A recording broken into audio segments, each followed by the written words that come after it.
I still remember the first night I stepped into the hollow, as if the air itself wanted me to hesitate. A bitter, metallic cold that hit my throat like rust water and warned me I was trespassing. Yet I pushed forward because basketball was the only thing that ever gave me purpose, the only arena where I could pretend that my fractured home life didn't exist. And here, in this gym older than my father, people whispered about rules instead of plays, a laminated sheet tucked into my locker by Coach with the kind of stern seriousness that didn't feel like a pep talk but a confession. Rules that sounded ridiculous at first, but became gospel when I saw the way his jaw locked and the other players refused to meet my eyes. Rule 1. Never step on the Ravens' sigil at center court after midnight, because if your shoe brushed its wing under the wrong hour, you weren't just playing a game anymore, you were signing a contract with something that lived in the floorboards. Rule 2. Never speak the score aloud when the bleachers were empty, because the ones who once lost here still hovered in the rafters, furious at being reminded of failure. Rule 3. If the buzzer sounded 3 times with no game in play, face the wall and count to 24, shot clock slow, closing your eyes on 8, because the hollow demanded recognition that time here ticked differently. Rule 4. Never enter the locker room if the back door stood ajar, no matter how desperate you were for warmth or water, until the janitor with the cracked visor waved you in, because if you beat him inside, you'd be sharing space with something that didn't sweat or breathe. And finally, Rule 5. If you ever saw an eye staring through the locker vents, do not blink. Just back away, leave your jersey as payment, and walk out without looking behind you. Because the hollow always wanted something personal to wear, and a number on a shirt was better than the flesh that carried it. The first night I read those rules, I laughed under my breath, thinking it was just a hazing ritual, another way the seniors broke down rookies and made us fear shadows that were nothing more than our own jitters. But then, during that late practice, the kind that bleeds past curfew into the witching hours, the buzzer coughed 3 times, though no hands touched the scorer's table, and instead of shrugging, every player, even Quentin, with his thick neck and bravado, turned to the wall in unison, like marionettes on invisible strings, pressing their foreheads against cold cinder block, counting like monks, closing their eyes at 8, as if failure to do so meant death. And I, panicked, copied them, feeling something shuffle across the court behind me, dragging laces and whispering defense in a tone too low for human throats. When we finally broke the huddle and ran drills, I caught sight of the Raven sigil at midcourt gleaming wet, as though freshly painted though no janitor had been near, and every time the ball bounced across it, a hollow echo thundered louder than the bleachers, like the bird itself was dribbling with us. And when Coach dismissed us near 12:30, I ran for the locker room only to find the main door locked and the back door yawning open like a mouth waiting to swallow me. So cold air rushed against my skin as I remembered Rule 4, my body trembling with the choice between walking in and risking humiliation by waiting. But then, from the hallway, came the slow tap of a mop handle, steady as a metronome. And there he was. The janitor, visor cracked across his face like spiderweb glass, no features beneath, just a reflective void where eyes should be. And he raised his mop once in a wave that felt less like permission and more like a sentence. So I slipped past him and inside, where the lockers exhaled a chill worse than the outside air, a chill that carried the smell of wet paint and copper blood. And as I spun the dial on my lock, I thought I heard footsteps pacing in the next aisle, mimicking mine in perfect counterpoint, the hollow slap of soles moving exactly opposite me. And though I wanted to scream, I forced myself to stay quiet, remembering the warning that words could draw them closer. So I showered faster than I ever had in my life, water icy, the pipes shrieking, and when I opened my locker again, my jersey bore a new stain on the number 2, black as tar, and shaped disturbingly like a dilated pupil watching me breathe. I carried it home anyway, pretending it was nothing, but when I turned off my bedroom light, I swore I heard the faint cough of a buzzer inside my own chest, 3 short blasts, echoing like a countdown. And in that moment, I finally understood why the hollow had rules, because it wasn't a gym, not really. It was a hungry thing, and if you didn't respect it, it made sure you paid in ways that left scars deeper than bone. The second time the hollow reminded me what it wasn't even during an official game, just a Thursday scrimmage that coach set up because he said we were getting soft. And I remember the air that night being heavier than usual, like somebody had draped a wet tarp over the rafters. Every breath damp and sour as we ran drills, and Quentin kept swearing the ball was slippery though his palms were chalk dry. But what scared me more was Malik, who always mouthed off without thinking, whispering the score under his breath. We're up 12, as if taunting the silence, forgetting Rule 2 that warned us never to speak numbers when the bleachers were empty. And the instant those words left his mouth, the echo came back twisted, like a mocking voice perched somewhere above us repeating, "Up 12," in a tone that wasn't Malik's, a sound too guttural, too wet. And I froze mid-dribble because I realized the bleachers themselves seemed to lean closer, wood groaning like ribs bending. And then the floor under me turned sticky as though the varnish hadn't dried, my sneakers catching with every step until it felt like I was running on flypaper. And when I passed the ball off, the echo of leather on wood didn't match. It bounced twice, though I'd only let it hit once. A second, delayed sound trailing behind it like a ghost dribble. Coach blew his whistle, but instead of the shrill high pitch, it rasped like someone dragging metal across stone, and he shouted, "Who said the score?" His voice cracking with something beyond anger, something closer to fear. And Malik raised his hand reluctantly, eyes darting around like he wanted one of us to take the blame. And Coach didn't yell. He just pointed to the bleachers and said, "Apologize to the room." And I thought he was kidding until I saw Quentin and Casey nod seriously, urging him on. So Malik faced the empty stands and muttered, "Didn't mean it," like a kid forced to say sorry to a sibling. And the moment he did, the gym door at the far end slammed shut on its own, sealing with a metallic echo that rang like a coffin lid dropping. And the draft that had been crawling under my shorts vanished, as if the hollow itself had accepted the apology. We tried to keep playing, but every shot went wrong. Quentin's hook shot dying on the rim, my jumper turning leaden, until the very air felt like it was smirking at us. And I swore I saw shadows moving faster than the players, stretching across the court in ways that didn't match our bodies, like taller, hungrier versions of us, defenders that weren't alive. By the time Coach called it off, I was sweating more from fear than exhaustion. And when I hit the showers, the pipes rattled so hard the water spat rust, and the steam cleared just enough for me to see the mirror fogging into shapes, circles like eyes pressed against glass. And in my locker, where my jersey hung, the stain I'd scrubbed until the fabric thinned was darker now, spreading across my number like an eclipse swallowing a sun. And I knew it wasn't paint, wasn't mildew, it was the hollow marking me, making me part of the record book it kept for itself. And later that night, lying in bed, I realized the faint squeak I heard outside my window wasn't a branch. It was sneakers moving across varnish, a game still being played in my driveway when no one was there. And when I shut my eyes, I could almost hear a crowd breathing all at once, 1,000 lungs filling the room though the stands were empty. And I finally understood that Malik hadn't just broken a rule, he'd reminded the hollow that the game wasn't over. And when the hollow remembers, none of us are safe. When game day finally came against Bleak Ridge, I thought maybe superstition would stay in the background, drowned out by a full gym of stomping boots and roaring classmates. Because that's how the hollow worked. It fed off silence, off absence, off the space between echoes. But that night, the Ridge kids arrived late, their battered buses stuck on back roads. And for nearly 20 minutes, the bleachers looked like broken teeth with gaps of shadow, the kind of emptiness Rule 2 warned about. And I felt my stomach sink when the buzzer spat 3 short coughs in perfect rhythm. Not the clean blast of timekeeping, but the choking sound of metal lungs. And without hesitation, every one of my teammates turned to the wall like prisoners ordered to kneel. And I followed, pressing my forehead to the cold block as we counted to 24, eyes squeezed shut at 8, the way you do when you pray to something you don't believe in but fear might be listening. And on 7, I still saw the red shape of the raven sigil behind my eyelids, its eye open and bright like it was burned onto me.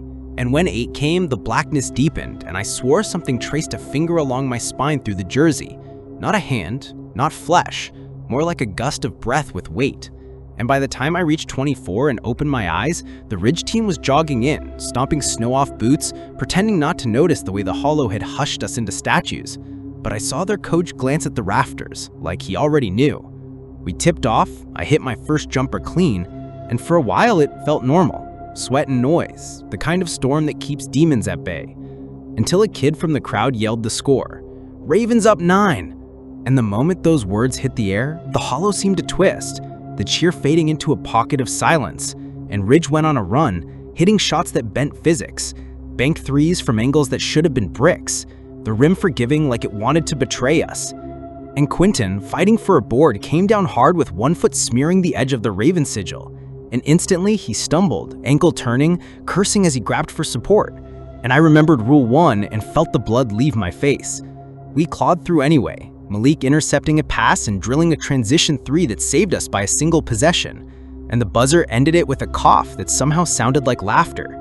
And when we lined up to shake hands, Ridge's coach squeezed our coach's hand and leaned in, eyes flicking first to the Raven on the floor, then to the tunnel door yawning behind us.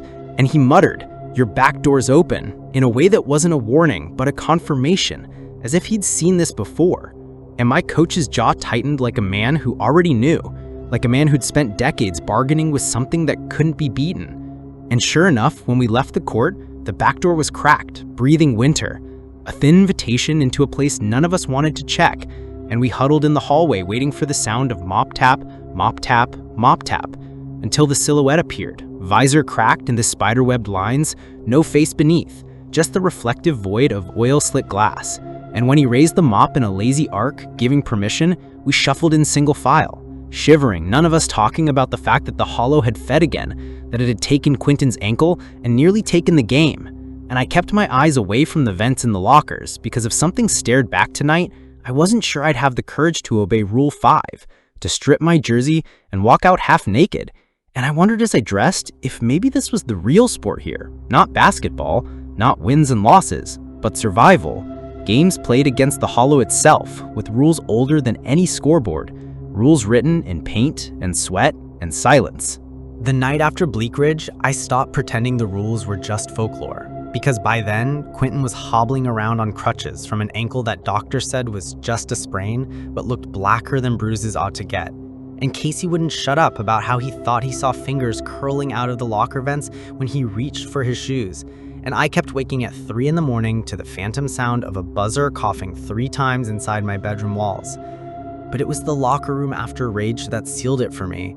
The way the back door stood ajar, cold leaking like dry ice, and how we all froze in the tunnel instead of barging in because every one of us knew Rule 4, even the cocky freshman. And so we waited, shoulder to shoulder, eyes straining into that black rectangle, listening for the only sign that meant safety, the mop's tap, tap, tap. And sure enough, it came, measured like a metronome, echoing closer until the silhouette arrived, the cracked visor across his face gleaming like broken glass, a shimmer where features should have been, visor tilted down as if he didn't want us to see the absence underneath, and he raised his mop slowly in a loose wave, not welcoming, more like telling us, "You may pass," and Coach motioned for us to enter, so we filed in, whispering, the way you whisper when you've wandered into a church at midnight, and the air inside hit me like walking into a meat locker, metallic, heavy with condensation dripping from pipes that didn't usually sweat. And I went straight to my locker, spinning the dial with hands that wouldn't stop trembling, trying to convince myself I wasn't hearing footsteps pacing in rhythm with mine from the other aisle, the Hollow's favorite trick of reminding you that you're never truly alone in here. And then Casey, still riding his adrenaline, made the mistake of joking, sticking his finger through one of the vent slots and wiggling it, grinning like he was trying to make us laugh. But the grin shattered when he yelped and yanked his hand back, a long scrape across his knuckle as if a tongue made of sandpaper had licked him, and Coach's voice cut through the room like steel. Rule 5. And we all went silent because the rule was clear. If you touched what lived behind those vents, you left your jersey behind. So Casey peeled it off, bright red number glaring against his pale skin, and laid it carefully on the bench like a sacrifice, his chest bare, trembling. And none of us made fun of him because in that moment he wasn't being hazed, he was bargaining for his own safety. And the whole room seemed to sigh when he did it, pipes rattling less, footsteps retreating. And I realized that the Hollow wasn't just watching us, it was trading with us, keeping tally, demanding tribute. And that night, as I dressed, I stared at my own jersey and saw the black pupil stain had grown darker, stretched over half the number. and I wondered if the Hollow already had its eye on me next, already planning what it wanted to wear when my time came. And when we finally left, the crocked visor was gone, the back door shut like it had never been open, and for the first time I truly understood that Visor wasn't a janitor at all, but a referee of sorts, a gatekeeper making sure the rules were honored. And that terrified me more than the shadows, because if even the dead had jobs to do here, then the Hollow is less a building and more a machine, a system running long before us and long after, and we were just pieces slotted into its schedule. The Hollow decided to show its teeth on a night when the bleachers were fullest, when Pine Run came to town and the whole district crammed into our gym to see if we could hold our perfect record. And I remember thinking the noise alone would drown out the shadows, that the stomping and screaming would leave no room for whatever lived here. But 10 minutes before tip-off, the court went black as if someone had thrown a tarp over the lights. Only it wasn't the whole school, just the gym, a rectangle of air sealed into darkness while the hallways outside still glowed bright. And the crowd gasped, flashlights flickered, and the refs huddled at the scores table, jabbing at the buzzer until it gave its familiar 3 choking coughs. And my whole body went cold, because it wasn't a glitch, it was Rule 3 testing us in front of everyone. And without hesitation, our team turned to the wall like soldiers, pressing foreheads against cinder block, counting to 24, while hundreds of eyes watched in confusion. And I squeezed my lids tight at 8, trembling, hearing sneakers dragging behind me on the varnish, hearing a low whistle of breath too close. And when I hit 24 and opened my eyes, the emergency lights had snapped on in a faint red glow. And standing at center court, illuminated like a stage, was the Raven sigil, its eye glistening wet. And I realized the clock read 12:04, which meant we were breaking Rule 1 just by standing near it, and my sneakers were only inches from its wing. So I yanked myself back like I'd stepped on fire, heart slamming, and Coach barked at us to move off the bird, voice sharper than I'd ever heard. And then, one by one, the overhead stuttered to life. Not across the whole court, but in a strange wave, starting at the visitor free throw line where Pine Run's captain stepped into the glow, spun the ball, and sank a practice shot as if invited, as if the Hull itself wanted them to feel at home. And then the PA system crackled not with our announcer's voice, but with something deeper, metallic. "Welcome to the Hollow." 3 words stretched like rubber, and the ref's whistle blew, but it didn't squeal, it wailed. A sound like a kettle boiling over, and suddenly we were tipping off. No introductions, no anthem, just bodies moving under a roof that had decided the game was its own. And for 2 quarters we played in a haze, passes catching like magnets, shots dropping wrong, the buzzer refusing to signal anything, only cuffing once in a while like it was reminding us who ran the clock. And I swear every time I cut across mid-court, I felt the Ravens' painted eye follow me, a wet shimmer that bent my stride. And by halftime, I was drenched, not from sweat alone, but from the kind of fear that seeps through skin. And when I jogged into the tunnel, the back door was shut tight, no draft, and for once I felt relief, until I caught a gleam in the vents of my locker, a shine too steady, too alive. And when I leaned down, I realized it wasn't reflection, but an eye, wide and waiting.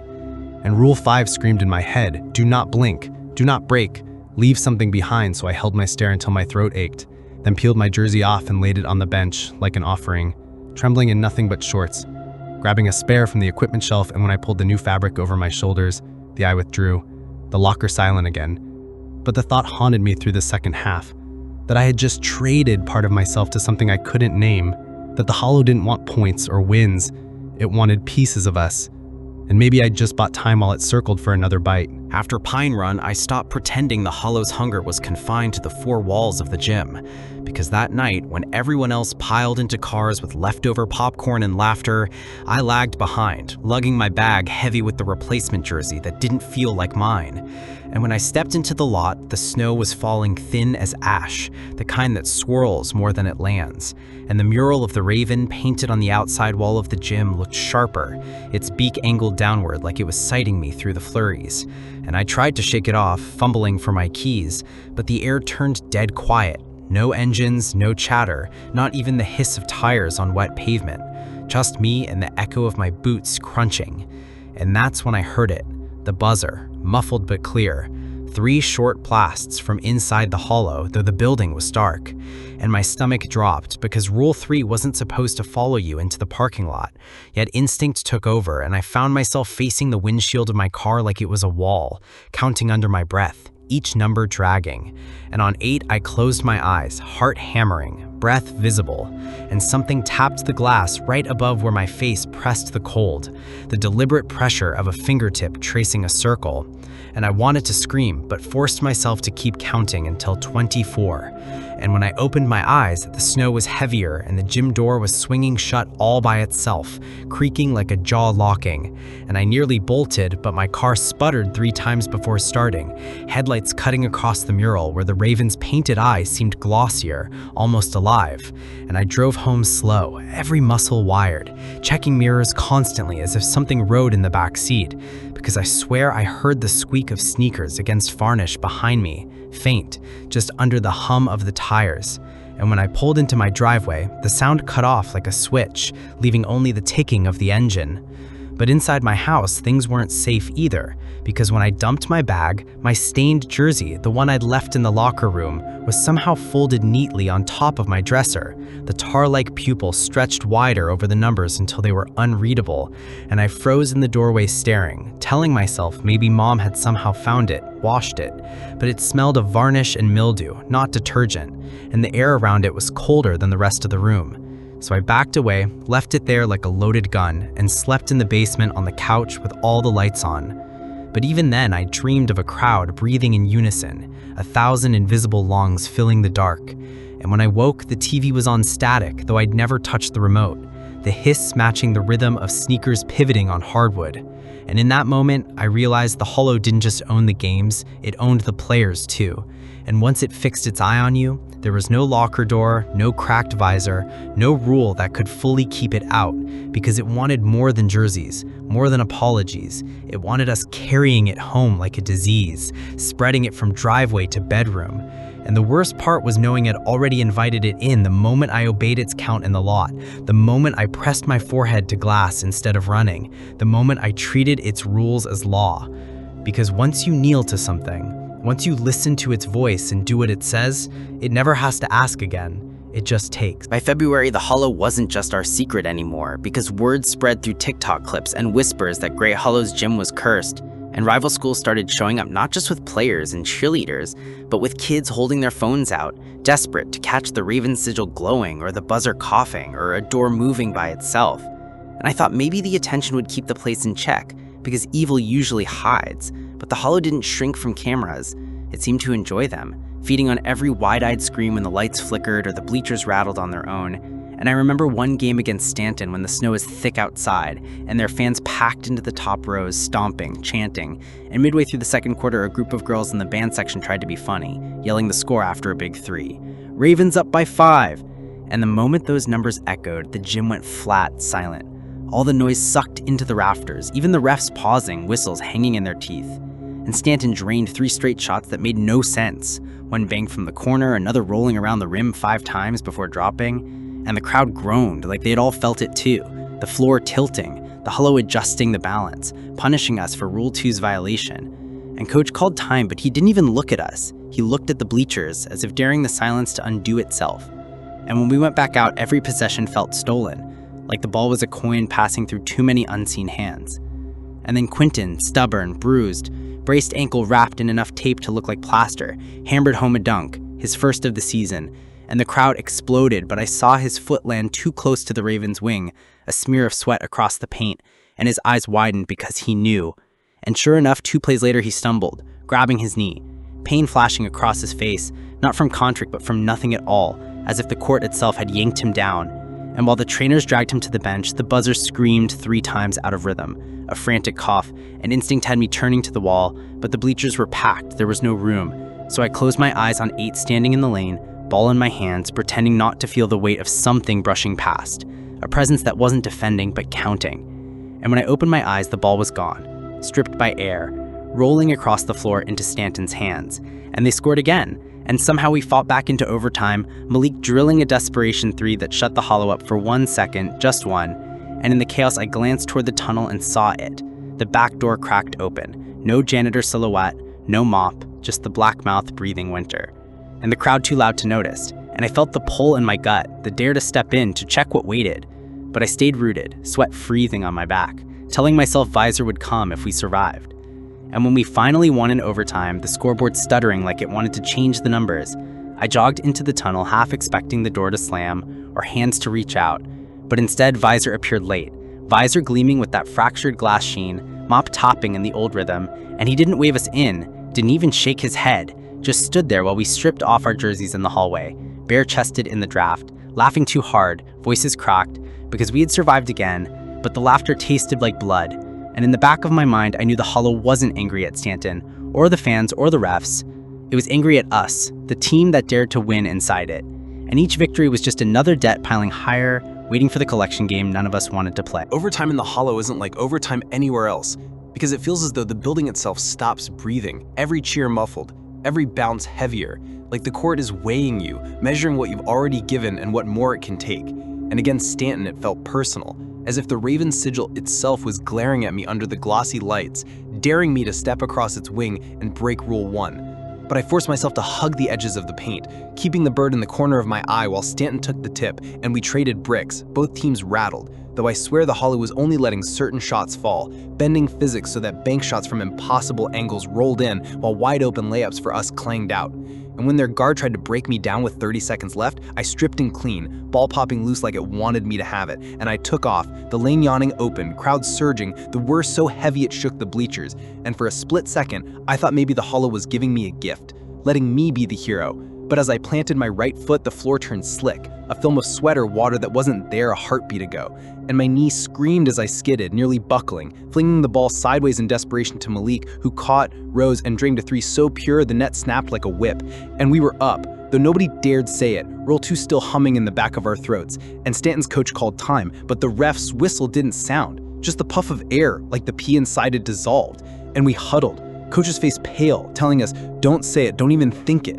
And then we lined up for what we knew would be their last shot, a hammer screen to free their shooter in the corner, and I fought through, hand high, ball rising, arc tracing the air slow as doom. And that's when the lights dipped, just slightly, like a shadow crossing a moon, and the buzzer wailed once, twice, 3 times, timing wrong, heartbeat wrong, an instant dragged me again, face to the wall, eyes squeezed at 8 even though the game was still live. And when I opened them, the ball clanged off, crowd erupting in a storm, confetti raining, people piling onto the court, but I didn't feel joy.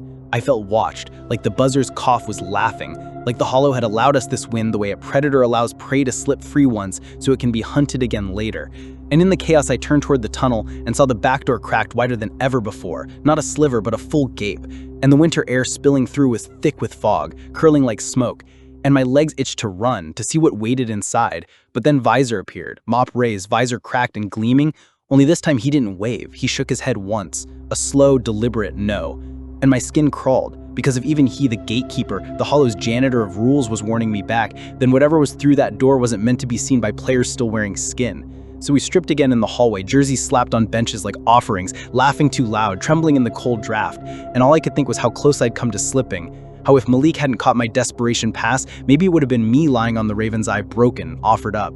And how the Hollow wasn't just playing with us anymore, it was narrowing its focus, waiting for me to make the mistake it wanted. Because every time the buzzer coughed or the lights dimmed or the back door creaked open, it wasn't calling the team, it was calling me. By the time February hardened into that bitter stretch before districts, I knew the Hollow wasn't staying inside its walls anymore. Because the dreams started coming like practices I couldn't skip. Every night, dragging me back into the locker room whether I wanted it or not. And in those dreams, the vents always breathed, metal grates squeezing like lungs, and an eye would press close enough that the slats bent outward, as though whatever was behind them wanted to crawl through. And the worst part was knowing the rule still applied in sleep. Don't blink, don't speak the score, don't move toward an open door. And if I broke one, I jolted awake, gasping, drenched in sweat, my jersey bunched in my fists so I'd left it folded across the room, the black pupil stain creeping wider over the numbers until they were nothing but void. One morning, I woke to find it draped neatly over my desk chair, though I hadn't touched it, smelling not of detergent but of varnish and copper. And when I shoved it back into my duffel, it somehow found its way onto my bedspread by nightfall, like the Hollow was reminding me it had claimed me, whether I liked it or not. And even at school, I caught shadows moving where they shouldn't, long stretches across the hallway that didn't match any student, the squeak of sneakers echoing even when nobody else walked the corridor. And kids started filming TikToks in the gym during lunch just to prove it was haunted, catching locker doors slamming shut and the buzzer coughing on its own. And while everyone else laughed, I felt bile rising because the hollow wasn't hiding anymore, it was flaunting. And somehow all those eyes recording only made it stronger. One night, desperate for air, I walked the half-mile to Quentin's house, his crutches propped by the door, and we sat in his basement watching old NBA highlights, trying to pretend life was normal, but even there I caught it. That faint squeal of rubber on wood beneath the audio, and Quentin heard it too because he muted the TV and we sat in silence, stomachs dropping, until the sound faded like a breath being held. And he looked at me and said, "It's following us now, isn't it?" And I couldn't even answer because saying yes felt like speaking the score out loud, a violation. So I just nodded. And from then on, my nights blurred. Buzzer coughs from inside my walls, lights flickering in my bathroom as if a ref had clicked them off, the radio in my car sputtering static that shifted into squeaks and heavy breathing, until I realized the hollow wasn't just tied to the court, it was tied to us, the players who'd obeyed its rules. Because once you bend the knee to something, once you face the wall and count when it tells you to, you belong to it. And all I could think about was districts coming, how we were set to play every elimination game on that floor, and how the hollow wasn't going to stay satisfied with jerseys and apologies forever, because debts pile, and the hollow keeps score in ways no human ref can wipe off the book. Districts felt less like a tournament and more like a funeral march, because from the moment we saw the bracket posted with gray hollow gym all rounds stamped across it, every one of us knew we weren't just facing rival schools. We were being marched back into the hollow again and again until it decided what price it wanted, and by the time the semifinal tipped, I could barely tell the difference between dream and waking, because each night I saw the Ravens' painted eye open wider, and each morning my jersey moved places on its own, and during warm-ups the bleachers hummed even before fans filed in, a vibration deep in the wood like lungs preparing to exhale. And the first game went by in a blur, us playing well above ourselves. Malik sinking shots he'd never hit in practice. Quentin hobbling out on that braced ankle to snag boards like the hollow itself wanted him upright for now. And we won by 20 without ever saying the number. Everyone too terrified to break Rule 2. And even the crowd picked up on it, chanting nonsense syllables instead of scores. And I thought maybe, just maybe the hollow liked being respected. Maybe it would let us ride through. But then came the final. And I'll never forget the way the lights dimmed before tip. Not off, just dimmed like theater house lights before the main act.